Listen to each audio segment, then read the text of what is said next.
Presidenti Donald Trump ka përsëritur kërcënimin e tij për përdorimin e forcës ushtarake për të aneksuar Grenlandën, duke thënë në një intervistë për NBC News se nuk do ta përjashtonte këtë mundësi për ta bërë territorin veç qeverisë daneze pjesë të Shteteve të Bashkuara. Ky është komenti i fundit në një varg të tillësh të Trumpit rreth mundësisë së marrjes së kontrollit të ishullit të pasur me burime, për të cilin ai këmbgulës së SBA ka nevojë për qëllime të sigurisë kombëtare.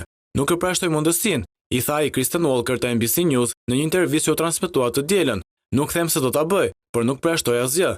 Ne kemi shumë nevojë për Grenlandën, tha Trump. Grenlanda ka një numër të vogël njerëzish për të cilët do të kujdesemi dhe do t'i çmojmë, por ne kemi nevojë mbi të gjitha për sigurinë ndërkombëtare. Ai shtoi se dyshonte se do të shkojë deri tek përdorimi i forcës, por theksoi se mundësia është sigurisht aty. Trump ka shprehur vazhdimisht interes për blerjen e ishullit ose për marrjen e tij nga SBA-t me forcë ose me shtrëngim ekonomik, edhe pse aleatët e NATO-s, Danimarka dhe Grenlanda, e kanë refuzuar me vendosmëri këtë ide. Ka disa faktorë që e nxisin këtë interes. Grenlanda zë një pozicion unik gjeopolitik, duke vendosur mes SBA-s dhe Europës, gjë që mund të ndihmojë në zbrapsjen e çdo sulmi të mundshëm nga Rusia.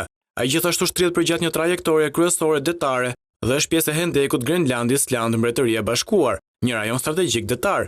Por ekspertët dyshojnë gjithashtu se Trump po shirton aspekte të tjera të Grenlandës, siç është thesari i saj burimeve natyrore, të cilat mund të bëhen më të arritshme ndërsa ndryshimet klimatike po shkrin akujt në territor.